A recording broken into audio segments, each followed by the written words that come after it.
تونس نصف نهار و31 دقيقة. مستمعي ديوان فهم، مرحبا بكم من جديد. ضيفي في الجزء الأول اليوم سعيد الجزيري، رئيس حزب الرحمة وعضو مجلس نواب الشعب. الحقيقة سي سعيد، التوانسة باهتين، توانسة متقلقين، توانسة متحيرين، توانسة ما فهموش شنو صار بالضبط.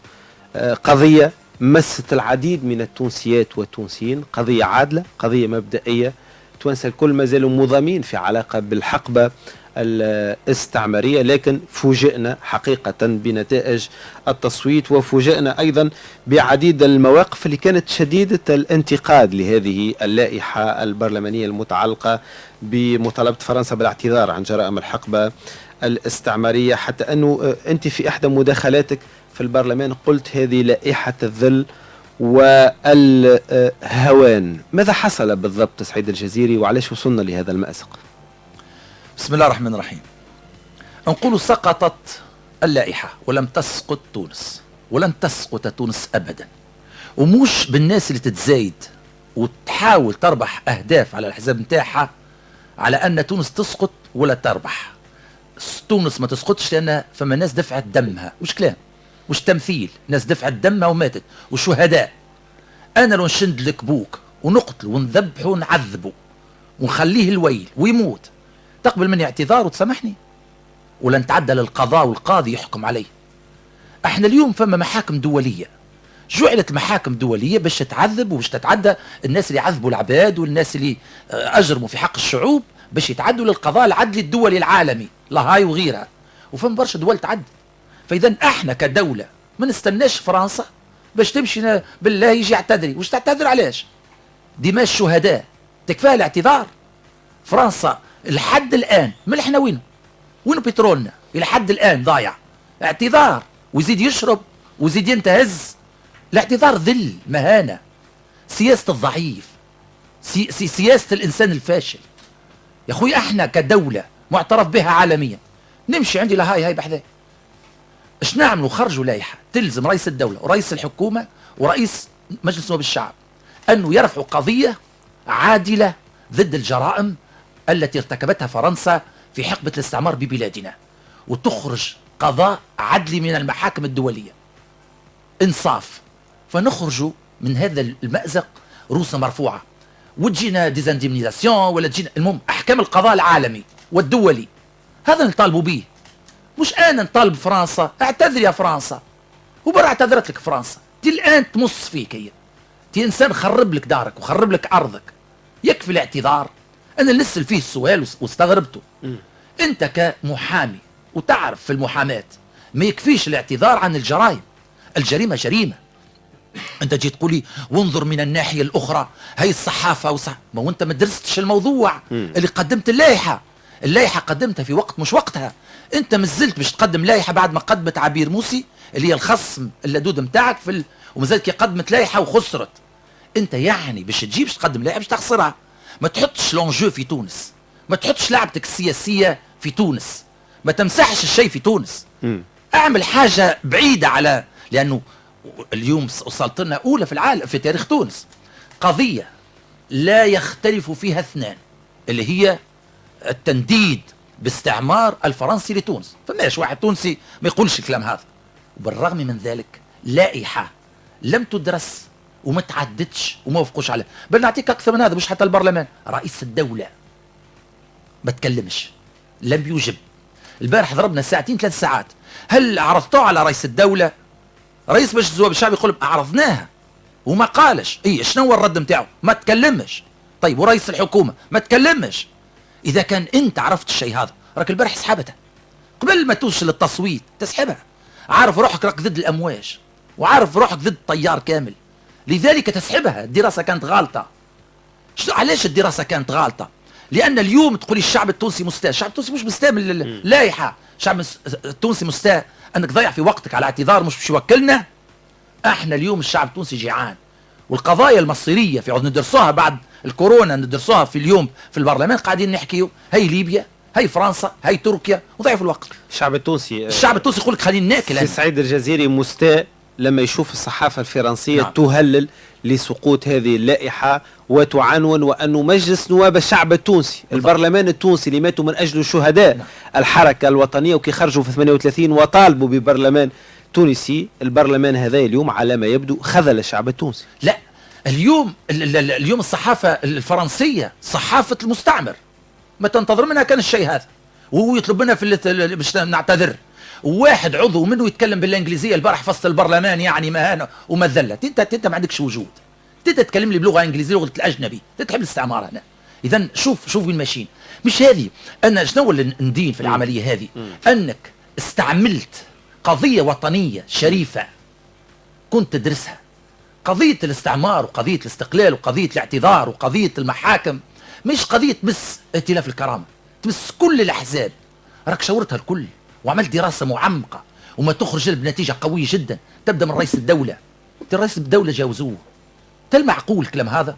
احنا عندنا بلاد ما غير راعي، احنا كايننا بلاد ما غير دوله. يا ودي انت راك نايب شعب في البرلمان، وحتى وكان عندك كتله الراجل حسب روحه رئيس دوله، ما يموش في رئيس الدوله. قالوا له رئيس الدوله لم يجب، يعني ايش معناتها؟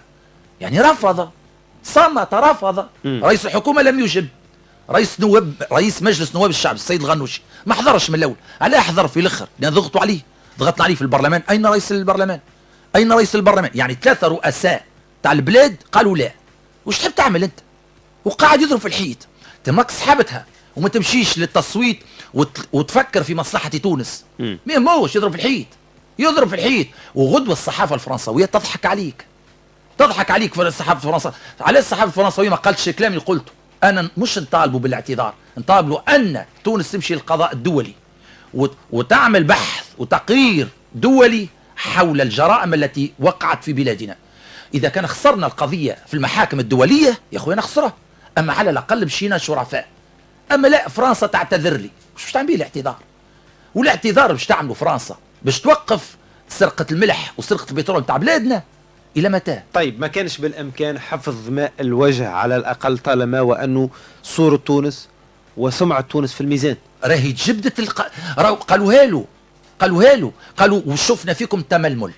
قالوها له وقالوا في الاحسن ننصحكم انك تسحبوه.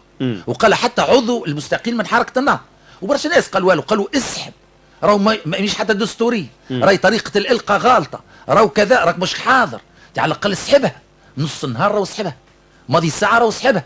قلت وانت جاي تلعب بلعبه البترول، وينو البترول؟ دورتها لنا استعمار، راهي لعبه ماهيش صحيح، راهي قضيه وراك مش باش تنجح. قلتها الوان ما يفهموش، ما يحبوش ياخذوا نصايح، كي ما نسمعوش بعضنا احنا كنواب شعب ما ننجحوش. كان اسحبها نص النهار ولا ماضي ساعه.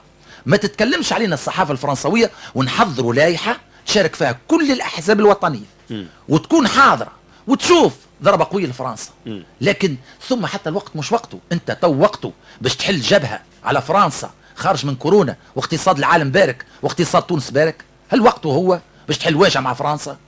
حتى الوقت ما تختارش. لا، عبير موسي عملت لائحه، انا يلزمني نعمل لائحه. يا اخي نلعب وحده، احنا لعب صغار.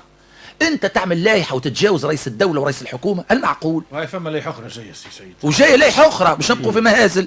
اللائحه الاخرى قال لك باش يصنفوا ما عادش تكون لائحه ارهابيه. كيفاش كان تصويتك البارح سي سعيد انت؟ انا رافض هذه اللائحه لان لائحه تذل. يعني ما صوتش، غادرت القاعه؟ غادرت وقلت انا ضد هذه اللائحه. حزب الرحمه ضد هذه اللائحه. لماذا؟ انا نطالب انها تتعدل اللائحه ويعاود تتقدم. اما اللائحه تكون فيها ان ناخذ يعني نلزم 3 رؤساء يمشيوا مباشره الى المحاكم الدوليه لهاي يبحثن ويتقدموا بشكوى واضحه ان فرنسا يعني قامت بجرائم حرب في حقبه الاستعمار، ثم زادت نهبه الخيرات وفقرت بلادنا، وخلي المحاكم الدوليه تقرر. ناخذوها بعزه. اما انا نمشي للي قتلني واللي عذبني واللي فقرني واللي خرب بلادي ونقولوا بالله معناتها اعتذر.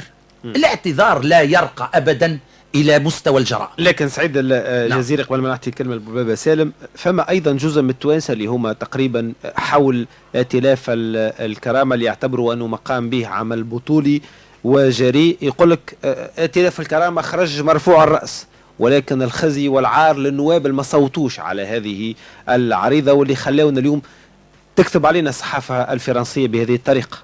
خرج مرفوع الراس وش يبوا في تونس، وكان جاي يعرف كي ضربنا ضربة توانسة كلنا تضربنا، مش هو مرفوع رأسه، هو قاعد يمسي ويعشي في فرنسا وبجيت يطلب الاعتذار. اللي تمسي بيه وتعشي بيه في فرنسا المستعمر اللي قتلك اللي عمل لك وعمل لك، شزك لي مك تكرههم ما تحبهمش، شزك لي من هنا تسبوا من هنا تتعشى عنده. ما تفهموا احنا توانسه ما فهمناهاش. جدودنا البارح بكاو في تحت التراب اللي حطوه في السيمان حي ومات حي في السيمان، يقولوا البارح راهو فرنسا نطلبوا منا الاعتذار كاو. يقولوا عليه؟ منش انا جدك، انا جدك اللي دمي ضاع هنا، يمشي المحاكم مش كبيهم. اليوم المحاكم العالميه مفتوحه، لا هاي اليوم تحقق في الجرائم الحرب اللي صارت في البوسنه وهرسك وغيرها. على مش نفتحوا قضيه احنا، علاش مش رجال؟ انت محامي، انا مشني محامي، انت محامي تفهم الشيء هذا. لا، الاعتذار كافي. يقولها البارح يعتذروا وندوروا الصفحه. ما تدورش الصفحه، ما تدورش الصفحه. تاريخ اسود غابر، ناس الاف ماتت، بلادنا تخربت. اليوم احنا شبابنا ما عندناش عاطلين على العمل. علاش الاقتصاد بارك؟ لان تخربت بلادنا. عندنا ناس تسفل البترول من غير الكونتور وفي بالنا بها الكل. الملح لحد الان بفرنك. هالشيء هذا الكل شكون باش يوقفوا؟ اعتذار يوقفوا؟ هل قال اعتذار وندور الصفحه؟ انت مهانه تستر ربي ما تعدتش. واضح. بولبابا سالم، هل كان مقنعا بالنسبه لك سعيد الجزيري؟ والله في إلى حد ما، مش يعني هو توا ما طالب به سعيد الجزيري كان ينجم يطالبه، خاطر السياسه مش ردود فعل، السياسه هي افعال. كان ينجم يطالب بلائحه ويحضر لها الى غير ذلك وينفذ الكلام اللي يقول فيه، ما يبقاش ينتظرها ورد فعل لانه عملوا كذا. يعمل انت اللي تقول فيه ما عنديش حق باش تعمل لائحه خاطر ما عنديش كتله. تحضر دونك ما عنديش كتله، هذيك مشكله اخرى. هي ما عنديش كتله. اما كي تتقدم لائحه نجم تقترح انا قلت يصير تعديل، انا قلت يصير تعديل فلم يستمعوا. النايب عنده قوه الاقتراح. نعم. نرجعوا تو سي محمد للائحه. شوف، هو باش نبدو واضحين، معناها كتله ائتلاف الكرامه فيما طرحته هي وفيه لوعودها الانتخابيه ووفيه لمن انتخبها في الجانب هذا. هذه من الناحيه الاولى. مش صحيح. من الناحيه الثانيه سامحني مش صحيح. يا انا ما قطعتك. سامحني مش صحيح. يا ودي ما قطعتك. سامحني مش صحيح. ما قطعتك. مش صحيح. انا ما قطعتك. وينو البترول؟ وينو البترول؟ يا سي مش اللجنه اعطاها لعبير موسي؟ سي محمد. مش عبير موسي خذت اللجنه؟ سي محمد. عبير موسي، سامحني، عبير موسي كانت اغير على ثروات البلاد من سيف الدين مخلوف. غارت هي وخذت اللجنه وهو اعطاها له. وين مشى؟ قال لك انا ماشي اللجنه نتاع الداخليه. يا سي سعيد معناتها ماشي شبين عندي معسكر وبوليس. يا سي سعيد خذ الثروات اللي قلت عليها. انت عندك قالتها له عبير موسي، قالت له انت علاش عطيتني اللجنه؟ يا سي سعيد انت عندك منابر. يا سي سعيد انت عندك منابر تتكلم فيها. خلينا احنا المنبر هذا نحكيو فيه. انت كل يوم تتكلم في البرلمان وتحكي في اذاعه القران نتاعك واحد، خلينا نحكي تو احنا خذ تبادل الحديث راه اخذ وعطاء. السياسه مش كما في الدين، ربما هذيك حاجه اخرى. شوف، اذا قلت هي ائتلاف الكرامه من حيث اللائحه هذه هو وفي معناها للوعود الانتخابيه. من ناحيه اخرى نجيو لمساله التوقيت. صحيح نمشي معك، التوقيت خطا. تعرف اللائحه هذه وقتاش كانت تنجم تاخذ صدى محمد؟ كانت تنجم تاخذ صدى لو كان جات بعد الثوره مباشره، بعد انتصار الثوره، وكانت فما معناها تقودها قوى وطنيه حقيقيه، الناس كل تنجم تدفع في اتجاهها، لان هي الثوره كي قامت صحيح ضد النظام، ولكن كذلك قامت ضد المنظومه الفكريه اللي ساندت النظام، وضد حتى ربما معناها الذيول او ذيل الاستعمار. ممكن هذا صحيح، نمشي معك. وقتها كانت نجم تاخذ صدى اكبر واكثر، ودخلنا وقتها، لكن للاسف دخلنا وقتها في متاهات اخرى بعد الثوره ونقاشات جانبيه معناها لا تغني التونسيين ولا ما توكلش الخبز. الحاجه الاخرى هي في السياسه هي موازين قوى. انت لو تشوف مثلا ردود فعل التوانسه على اللائحه هذه ما كانش ردود فعل معناها متحمسه برشا، لان عندك ناس تحرق لايطاليا وتحرق لفرنسا، ناس معناها في وضعيه تعيسه جدا، يعني يمشيوا لاي مكان. تو الناس تحب تاكل خبز، الظروف قاسيه جدا، وبعد ازمه معناها بتاع الكورونا اللي هي ازمه عالميه، تونس في حاجه الى دعم الجميع، لان هي اقتصاديات كبرى وصار فيها ما صار، فيما بالك الاقتصاد التونسي. واحنا بالعكس، انا كنت نتمنى لو كان الانتصار على كورونا هذه يشكل وحده للتوانسه ونفرحوا على الاقل بحاجه حققناها، اللي تشيد بها اشاد بها حتى العالم، وحاجه باهيه حتى بصوره رمزيه، لان كنا عايشين في كابوس مرعب، وشفنا تو الحمد لله كيفاش رجعت الحياه لطبيعتها. هذا من ناحيه. من ناحيه اخرى، علاش قلت لك السياسه موازين قوى؟ انا البارح كتبت مقال قارنت مثلا بين ليبيا وتونس. أي ليبيا احنا مثال بحذان، ما كان نقاش حول ليبيا منذ أسبوع. تو العقيد القذافي رحمه الله معناها لما طلب من برلسكوني الاعتذار واعتذار إيطاليا، ومشى زار روما بالزي العسكري وهز معاه حفيد عمر المختار ورفيق عمر المختار آخر رفاقه من اللي توفى منذ أسابيع، ومشى معناها بأنفة وطلب وكان معناها وهدد إيطاليا بطرد جميع شركاتها إن لم تعتذر عن الحقبة الاستعمارية الفاشية، وقبل. وكانت ثم حتى الاتفاقية جاهزة. تعرف معناها إيطاليا تعهدت بدفع 20 مليار دولار وبإعطاء ليبيا معناها حديقة اسمها هذيك الخريطة بتاع الألغام اللي زرعتها غادي، وببناء مستشفيات معناها تمويلها هنا بناء مستشفيات لمعالجة المتضررين من الألغام هذه، ولبناء مشروع سكة حديدية كبيرة من طبرق إلى معناها إلى الزاوية في ليبيا. معناها كان فما رمزية، ولكن ليبيا وقتها كانت في موقع قوة، وإيطاليا تحتاج إلى ليبيا وهم يحتاجوا لبعضهم البعض، وصار هذا الاعتذار. حتى الجزائر لما طالبت بالاعتذار كان اعتذار مكروه، معناها مش اعتذار رسمي، مش الدولة الفرنسية خرجت، لا معناها بأسئلة معينة قال مكروه صحيح رانا نخجل من الفترة الاستعمارية خاصة الجزائر لأن كانت مذابح دموية. معناها يوم معناها أتذكر في معناها ماي في ستيف 45,000 قتيل معناها في يوم واحد، كانت مذابح دموية حقيقية. أنا لما ترى أنت أحمد بن بلة المذكرات نتاعو راهو يحكي على 8 مليون جزائري ماتوا في الحقبة الاستعمارية، مش مليون ونص هذاك بعد اندلاع الثورة ثورة نوفمبر 54. طوال السنوات الثمانية هذيك ماتوا 1.5 مليون جزائري، لكن من 1830 إلى 62 8 ملايين جزائري ماتوا. وتطالب الجزائر إلى الآن، وفما إلى الآن بعض منها رؤوس المجاهدين الجزائريين ما زالت في المتاحف الفرنسية ويطالبوا باستعاراتهم، يطالبوا طبعا عائلاتهم والدولة باستعادتها. في تونس نفس الشيء، الاستعمار راهو هو أرقى وفق التصنيف. لكن العبرة بالخواتيم بالبابا العبرة بالخواتيم، الخاتمة مهزلة. الخاتمة أن البرلمان التونسي رفض يعني اعتذار او رفض طلب اعتذار فرنسا، وهذه هي السياسه نتائج، وهذا مش يسجل التاريخ ايضا. نعم السياسه نتائج، هي السياسه نتائج. السياسه ليس شعارات ولا كلام فارغ، السياسه نتائج.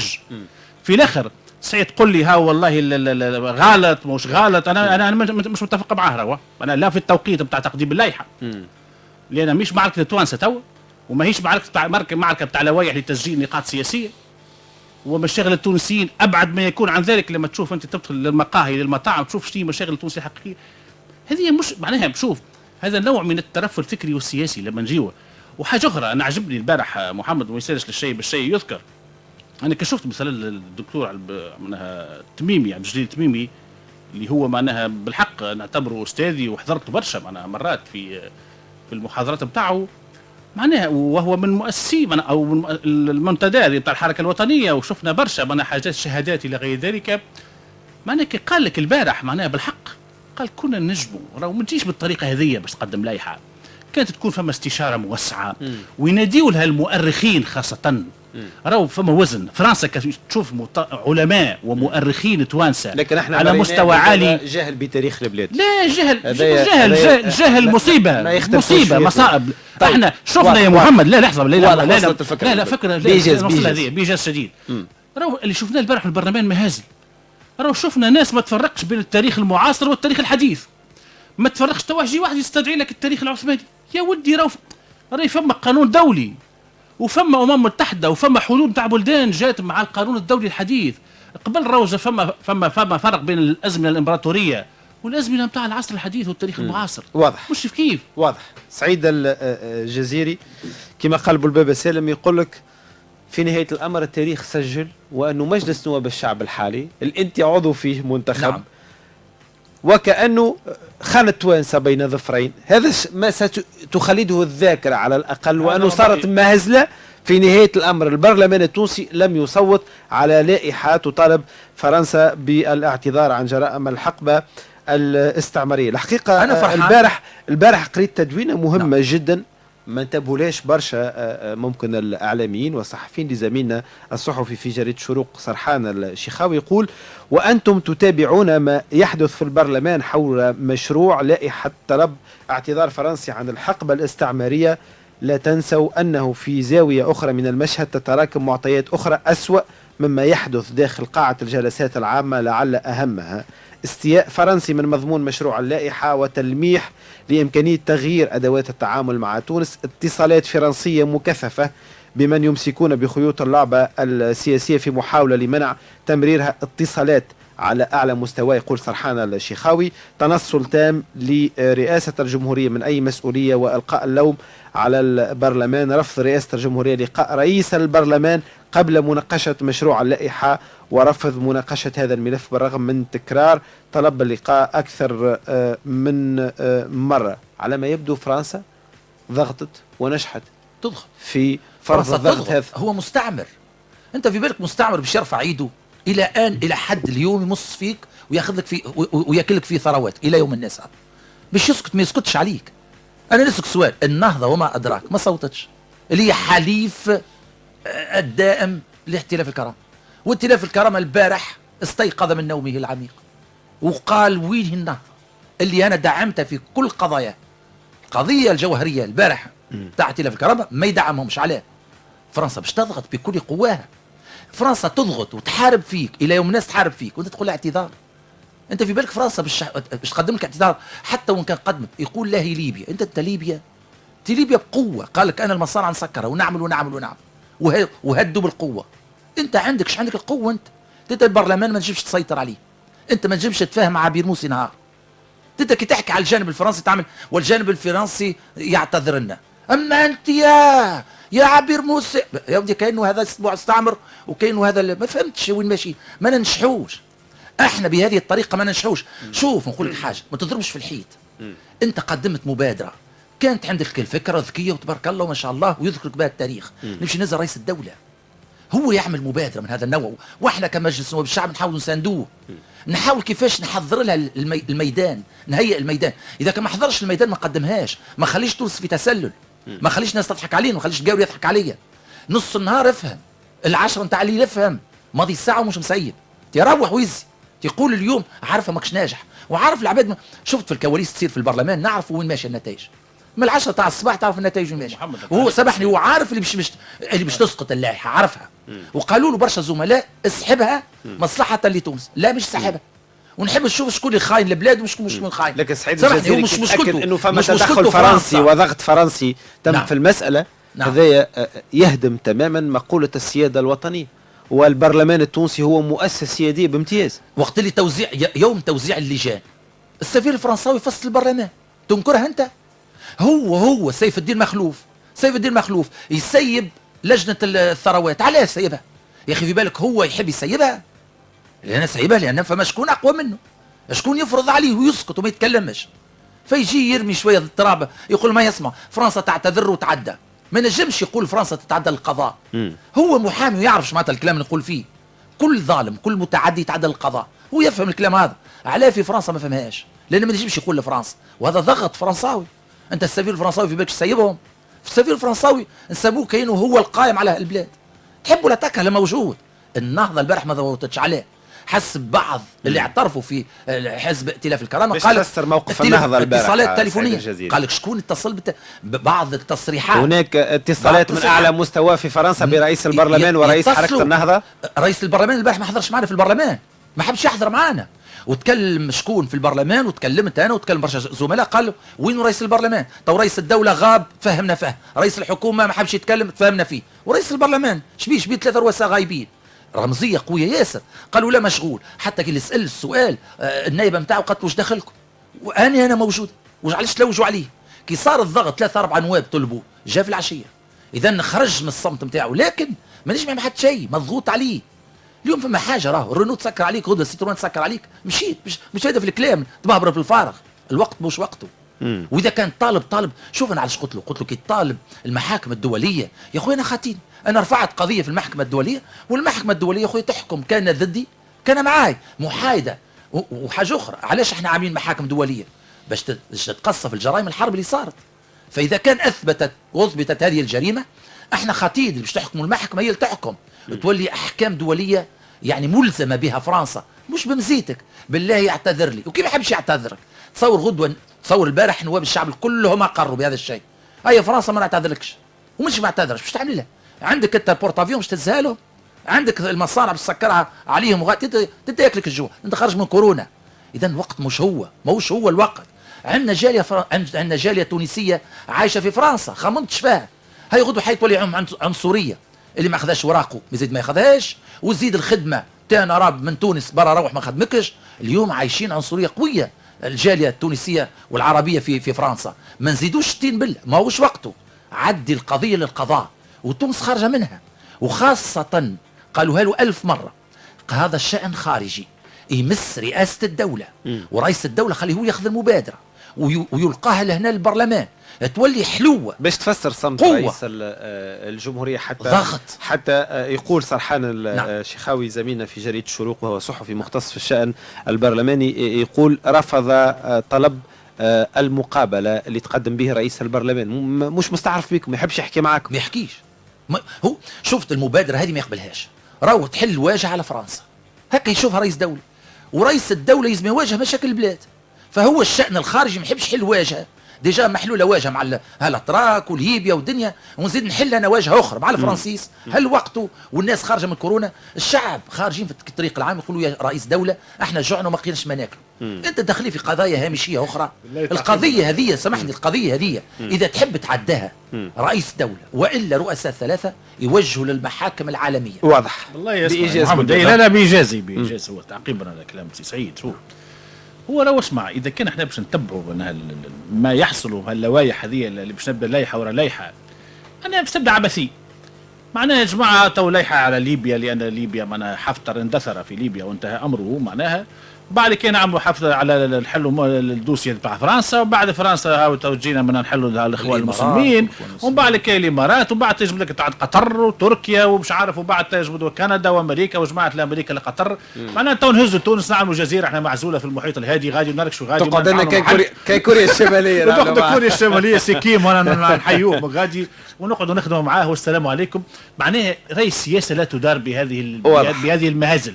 حاجه اخرى معناها تو حتى فيما يخص معناها رئيس الدوله، بالعكس هو رئيس الدوله موقفه معناها ذكي برشا. مش انت هو راجل باش يجي واحد يدبر عليه يصير المعركه اللي باش تخوضها انت. تو انا نقترحها وهي اسلام نزيد. لا راي المعارك، لا مش انت تختار المعركه اللي نحب نخوضها انا. واضح. ورئيس الدوله فاهم التوانسه اكثر. رئيس الدوله وقت اللي يهز كردونه ويمشي لحي التضامن ولا يمشي القيروان غادي كيف الاحياء الشعبيه، يعرف التوانسه شنو هما اللي يحبوا بالضبط. ماهيش مشاكلهم مشاكل نتاع مازال مواصلين حوارنا مع سعيد الجزيري عضو مجلس نواب الشعب ورئيس حزب الرحمه مباشره بعد موجز الاخبار.